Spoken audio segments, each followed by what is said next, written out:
The clink of silverware filled the dining room, the kind of soft, practiced rhythm that meant everything was fine. Or at least, that's what it was supposed to mean. My mother, Evelyn Dalton, sat across from me, passing the mashed potatoes as if this were just another family dinner in Missoula. My father, Thomas Dalton, kept his tie perfectly straight, even though it was past 8. And my brother, Aaron, freshly back from New York, leaned back in his chair like he owned the place. I was telling a story about a client's awful wallpaper when it happened. Thomas's glass hit the table with a crack sharp enough to split the night in half. The laughter died mid-air. "Grace," he said, his voice steady, cold. "You have 48 hours to get your things out." At first, I thought he was joking. "What? This house," he continued, gesturing around the dining room, the same room I'd painted. "The one I'd saved belongs to your brother now." The fork slipped from my hand, clattering against the plate. Aaron didn't flinch. He just smirked, like he'd been waiting for this moment. Dad and Mom agreed. He said, "It makes sense. Grace, I'll take care of the place." Take care of the place. The same brother who hadn't paid a bill, hadn't visited for years, who'd called from New York only when he needed something. My mother's eyes stayed on her napkin. Her hands trembled slightly, but she didn't speak. That hurt more than the words. I swallowed hard. I put $60,000 into saving this house. My savings, my work, everything. You're just giving it away. Thomas leaned back in his chair. "You've had your chance here, Grace. It's time you stood on your own. Aaron will handle the mortgage." The air thickened. I could feel my pulse in my ears. I looked from him to Aaron to my mother, hoping just once for someone to say this was wrong. No one did. I pushed my chair back slowly. "Fine," I said, my voice low. 48 hours. Got it. I walked down the hall toward my room, the chandelier above flickering faintly, the same one I'd chosen 2 summers ago. Each step echoed like a countdown. They thought I'd pack quietly, drive away, vanish like a footnote in their story. But as I shut my bedroom door, something inside me hardened. They could hand my house to my brother, but they were about to learn I don't break that easily. The next morning, I woke to the same pale blue ceiling I had painted 3 years ago, the color meant to make this house feel calm, safe, alive. Now, it mocked me. I lay there listening to the silence, the kind that follows a storm. 48 hours. My father's words replayed like a broken record. This house wasn't just walls and beams to me, it was my life's work. In 2022, when the bank threatened to foreclose, my parents were drowning in debt. They'd maxed their credit cards, ignored the late notices, pretended it would all go away.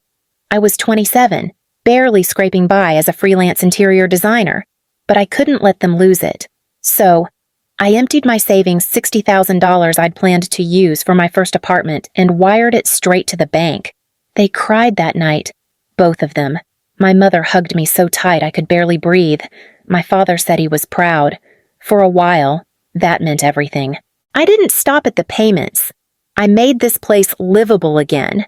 The roof had leaked every spring, so I found a contractor who'd take payments in installments. I sanded the floors myself until my hands ached. I picked out a gray sectional sofa sturdy enough for movie nights, a flat-screen TV so my mother could watch her cooking shows, and a new washing machine after the old one gave out. Every corner carried a piece of me. The pale blue paint in the living room, the cream curtains that caught the morning light just right. The chandelier I chose because it reminded me of the one I saw in a client's downtown loft, something elegant, something hopeful. I thought, maybe if I made the house beautiful again, they'd see what I was worth. But they didn't. While I worked overtime to cover renovation costs, Aaron was chasing deals that never closed. He called twice a year, talking about his next big break. Every time, my parents' eyes lit up. "Your brother's doing so well," my mother would say while I wiped paint from my fingers.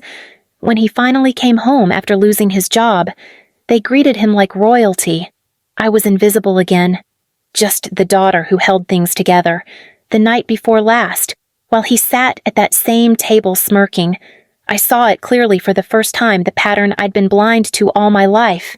They didn't value effort. They valued image. Aaron was their dream of success, even when it was a lie. I was the safety net they pretended not to need. I walked through the house that morning, touching the things I'd bought. The sofa still smelled faintly of new fabric. The TV remote lay where I'd left it. My reflection stared back from the clean glass of the chandelier. I'd spent years pouring myself into this home, thinking I was building something for all of us. But I wasn't. I was building something they'd take the moment they thought they could. Standing in that living room, I finally said it aloud. To no one but the walls I thought love would be enough. The house didn't answer, but I could feel it every surface, every nail, every brushstroke holding my silence like a secret. It wasn't love that kept this house standing. It was me. The sun barely touched the curtains when I grabbed my phone. Sleep had been impossible. Every time I closed my eyes, I saw Aaron's smirk and my father's cold certainty. My hands trembled, not with fear, but with something sharper. Betrayal cuts deep, but silence cuts deeper. I needed someone who wouldn't pretend everything was fine. I called Monica Reyes, my best friend since college, now a lawyer with the kind of calm that could steady a storm. She picked up on the second ring, voice alert even that early. Grace. What's wrong? I didn't sugarcoat it. I told her about the dinner, the ultimatum, the way my father had handed the house to Aaron as if it were a family heirloom he'd earned. My voice cracked only once. When I said the words, he said it was never mine. Monica stayed quiet for a beat. I could almost hear her thinking. Then her tone shifted low, firm, controlled. Grace, that doesn't make sense legally. If they're transferring ownership, there should be paperwork, something official. Have you checked the mortgage status or any new loans? The thought hit like static. No, I admitted. I haven't. Then start there, she said. If your parents are giving Aaron the house, they might be covering up something else. Find out if your name's still tied to any loans. And Grace, don't sign anything, no matter what they say. Her voice was my lifeline, clear and grounded. I hadn't realized how much I needed someone to believe me, to remind me I wasn't crazy. I promised I'd look into it. After we hung up, I stood in the kitchen, the granite counters I'd paid for gleaming in the early light. My reflection stared back from the stainless steel fridge, pale but resolute. If my parents thought I'd quietly pack my life into boxes, they were wrong. Something about this smelled rotten, and if there was one thing I'd learned from years of design work, it was that rot always finds a way to show through the paint. I grabbed my phone again, scrolling for the next number I needed to call. It was time to dig. By mid-morning, the sky hung low over Missoula, a dull gray that pressed against the windows. I sat at the kitchen table, the one I'd refinished myself scrolling through my contacts until I found the name Caleb Turner, a bank manager I'd met 2 years earlier. I'd redesigned the lobby of his branch, stayed late for his deadlines, saved his career presentation. He owed me a favor, and I needed it now. When he answered, I forced my voice steady. Caleb, I need you to check something for me. It's personal. My parents might have transferred the house to my brother. Could you see if there are any new accounts or loans tied to my name? He hesitated. Professionalism giving way to concern. Of course. Give me a few hours. Grace, I'll call you back. The wait was unbearable. I walked through the house, every corner whispering memories. The smell of paint still lingered in the hallway I'd redone last fall. I ran my fingers along the smooth wood trim, the one I'd stained for weeks until it shone. This was my work, my sweat, my money. The phone rang just after noon. Caleb's voice was tight. Grace, you're not going to like what I found. My stomach dropped. Tell me. There's a home equity loan, he said carefully. Taken out 6 months ago. $60,000.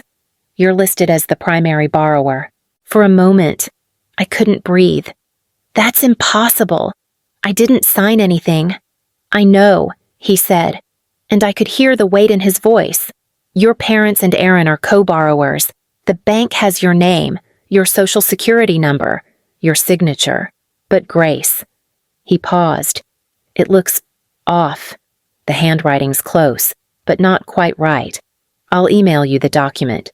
When the email came through, I opened it with shaking hands. My name sat in bold at the top, Grace Dalton, and beneath it, a signature mine, but not mine. The loops of the G too sharp, the tail of the L too short. Someone had studied my handwriting, practiced it, forged it. Heat rose in my chest, spreading like fire. I scrolled through the pages, each one confirming the same horror. My parents and Aaron had used me, used my identity, to borrow money I never agreed to. They'd turned my name into collateral. I called Caleb back, my voice trembling with anger. That loan, it's fraud. It's identity theft. I know, he said softly. I'll flag it. You'll need legal help. Grace, this is serious. Legal help. The words echoed. Monica. I forwarded her the email immediately. She called within minutes, her tone sharp. This is criminal. Grace. They didn't just betray you, they broke the law. I stared at the glowing screen, the fake signature burning into my vision. The people who raised me had stolen my future, and they thought I'd never find out. The house suddenly felt colder, quieter. The chandelier above the table flickered once, like it knew. I wasn't the daughter who saved this family anymore. I was the name they forged to save themselves. I spent the next hour pacing the kitchen, replaying every memory that now felt tainted. The night my father thanked me for saving the house, the tears in my mother's eyes when I handed her the $60,000 check. Every gesture of gratitude now looked like a cover for something rotten underneath. My hands shook as I dialed Monica. They forged my signature, I said. I have proof. Then we need more. She replied, voice calm, clipped. Find anything that ties them to the loan letters, bank statements, contracts. You'll need it all. I hung up and looked toward the narrow staircase leading to the attic. It was where my parents stored everything they didn't want to face: tax records, old bills, boxes labeled keep later. My heart hammered as I climbed, flashlight in hand. The attic smelled like dust and secrets, cardboard boxes stacked in uneven towers, cobwebs catching the dim light. I knelt beside a pile marked Bills 2022. Inside, folders spilled across the floor: utilities, insurance, nothing useful. But at the bottom, half hidden under yellowed receipts, was a thick envelope with no label. I tore it open. Inside were bank statements from earlier this year, addressed to Thomas and Evelyn Dalton. My eyes darted over the numbers: interest payments, overdue notices, and then the words that made my stomach turn: home equity loan, $60,000. There it was, the exact figure Caleb had mentioned. Attached was a letter confirming the account had fallen behind on payments, signed by a bank officer, and tucked between the papers another copy of the loan contract. I unfolded it slowly, scanning the first page. My name sat in bold again, above that same forged signature. I traced the pen strokes, noticing how the forger hesitated on the curves, as if they were afraid of getting caught. My breath came shallow. This wasn't a mistake or misunderstanding. It was deliberate. A collaboration. Aaron must have returned from New York, desperate, broke, and my parents, terrified of losing their house again, had helped him. They'd chosen him over me, and this time they'd crossed the line into crime. I sat back on the cold wooden floor, surrounded by proof of their betrayal. Dust clung to my jeans, to my hands, to the pages that carried my stolen name. They hadn't just taken my savings, they'd taken my identity, and now I had the evidence to make them regret it. By noon, the attic dust still clung to my skin, but my thoughts were crystal clear. The betrayal wasn't just emotional anymore. It was measurable, documented, undeniable. The proof sat on my kitchen counter in a neat pile of forged contracts, bank letters, statements signed with my stolen name. My parents had turned me into their insurance policy. Aaron had been the reason, but they were all guilty. I wasn't going to let them win. I pulled out a notebook and began to write, line by line, everything I'd bought for this house. The gray sofa in the living room, $1, $200. The flat-screen TV, $800. The washing machine, $600. The chandelier that still hung above the dining table, $400. Curtains, rugs, lamps. The cream paint on the walls, all of it purchased by me. Each item was proof of ownership, of the years I'd spent keeping this place alive while they pretended I didn't matter. When I finished the list, I took a deep breath and searched online for moving companies. The first result, Missoula Movers, same-day service. I called immediately. "This is Grace Dalton," I said, keeping my voice steady. "I need a truck and a crew this afternoon. A few large items, sofa, TV, washer, chandelier. I want everything out before 5. The dispatcher hesitated. "Today? That's tight, but we can make it work." "Perfect," I said. As I hung up, the doorbell rang. Standing outside was Martha Lowe, my neighbor, holding a plate of oatmeal cookies in the kind of worried expression only a small-town neighbor could wear. "Grace, honey, you okay? You looked upset this morning," she asked. I almost brushed it off, but instead, I let the truth slip out in pieces: the dinner, the eviction, the loan I never signed. Martha's eyes widened. "I always saw you out here fixing that porch, planting flowers, painting the shutters," she said softly. "This house stands because of you. Don't let them take that away." Her words hit deeper than she knew. "I won't," I promised. By 2:00, a white, moving truck pulled into the driveway. 3 men in navy uniforms stepped out, ready for instructions. I pointed to the sofa first. "Everything with a yellow note is mine," I said, handing them the list. As they lifted, wrapped, and carried each piece out the door, I felt something uncoil in my chest. For years, this house had anchored me. Now I was reclaiming every piece of it. The chandelier would come down last, a symbol of what I'd built and what I was taking back. They thought I'd leave quietly. But I wasn't leaving empty-handed. The movers had just finished loading the last box when I heard the sound of tires screeching on the driveway. The front door burst open, and Aaron Dalton stormed in, his tie loosened, his face flushed with fury. Behind him, the empty walls of the living room glared like a wound. "What the hell did you do?" he shouted, scanning the bare space. "Where's the furniture? Where's everything?" I stood by the kitchen counter, calm, almost detached. "I took what's mine," I said simply. "Your house, your stuff." His laugh was sharp, cruel. "You don't own any of this." "Grace, Dad said that this house was yours." I cut in. "Yeah, I heard him. But he forgot to mention the loan you forged with my name." For a split second, Aaron's face froze. Then he sneered. "You're imagining things. You've always been dramatic." I reached into my bag and pulled out the printed contract. "Then explain this," I said, sliding it across the counter. His eyes flicked down to the page, to the bold letters of my name and the fake signature beneath it. His jaw tightened. "You really want to go down this road?" he said, his voice low. "Dangerous." "I'm already on it," I replied. "Caleb Turner from the bank sent me this. Monica Reyes is filing the paperwork tomorrow. Fraud, identity theft, the works." Before Aaron could speak, the door creaked again. Walter Pierce, our neighbor from 2 houses down, stepped inside. His gray flannel shirt was dusted with sawdust, his gaze sharp. "Everything okay here?" he asked, eyes darting between us. Aaron scoffed.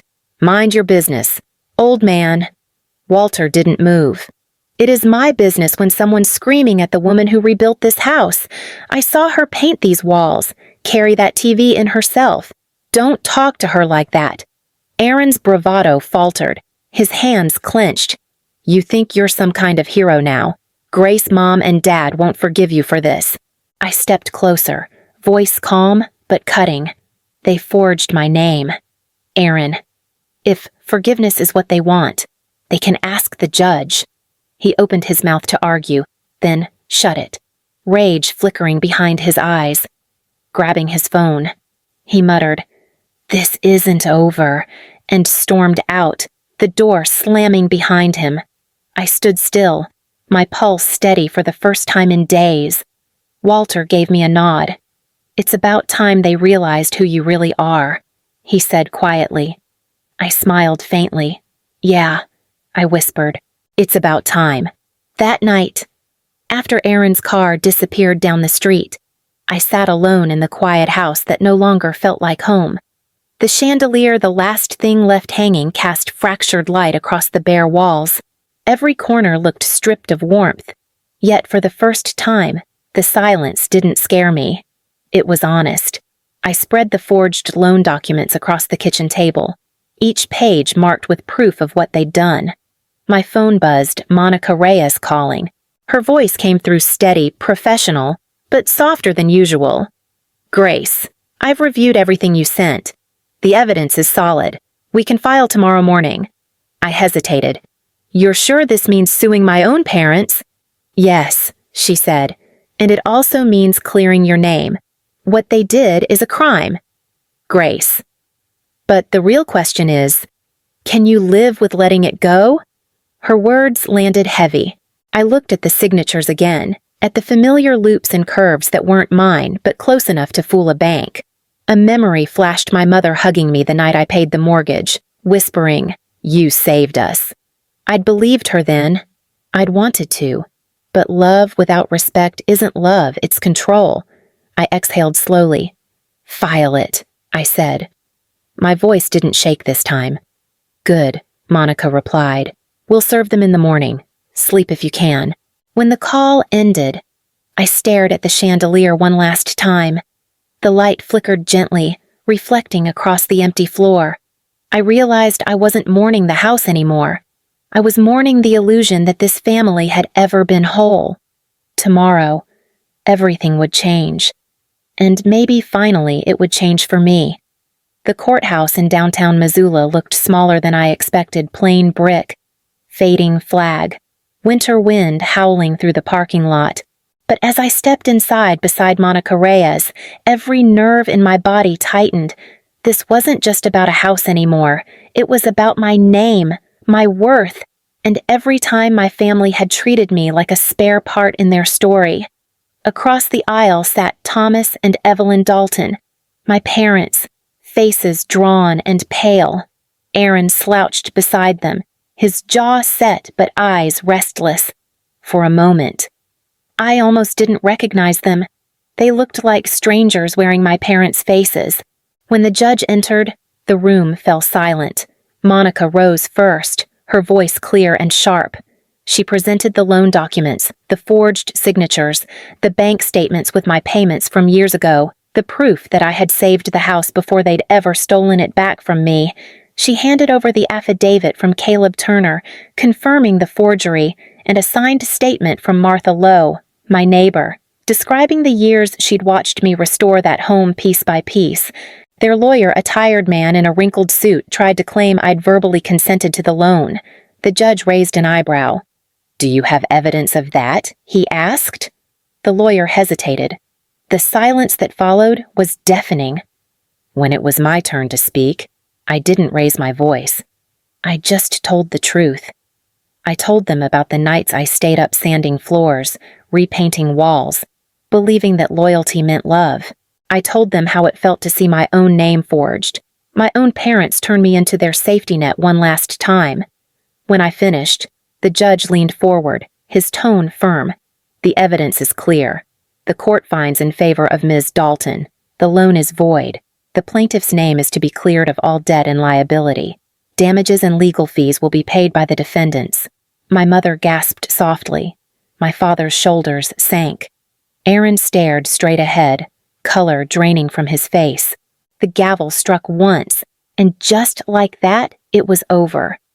As we stepped outside, the Montana air bit through my coat, cold and clean. Monica turned to me, a rare smile softening her expression. "You did it, Grace." I nodded. "No," I said quietly. I finally stopped letting them do it to me, weeks after the verdict. Missoula finally thawed. Snow melted into quiet streams along the sidewalks, and for the first time in months, I could breathe without feeling the weight of everything they'd done. The house, the one I'd built, saved, and lost, was gone now, foreclosed and sold to a stranger. But I didn't grieve it. It wasn't mine anymore, and maybe it never really was. My parents and Aaron had moved into a cramped apartment on the edge of town. Word traveled fast in Missoula. People whispered about the forged loan, about how the Daltons had fallen from grace. I didn't join in. I didn't need to. Justice had already spoken. My life had shifted, piece by piece. I joined a small interior design firm downtown, sketching layouts for cafes and offices. My new apartment overlooked the Clark Fork River, the morning light spilling across the floorboards. I'd brought the things I'd taken back: the gray sofa, the navy curtains, the lamp that glowed warm in the evenings. Each piece felt lighter here, freed from the ghosts that haunted them before. One afternoon, Martha Lowe stopped by the firm, a cup of coffee in hand and that familiar, proud smile on her face. "The whole neighborhood's talking," she said. "They all know the truth now. You did the right thing. Grace." I smiled, not out of pride, but peace. It wasn't about revenge, I said. It was about finally standing up for myself. That evening, I unpacked the last box, the chandelier I'd once hung in the Dalton dining room. Its glass pieces caught the sunset as I lifted it into place above my living room. When I flipped the switch, light scattered across the walls, soft and golden. The same chandelier, a different home. I sat on my sofa, watching the reflections dance. For the first time in years, I didn't feel used or unseen. I felt whole. Same light, new life.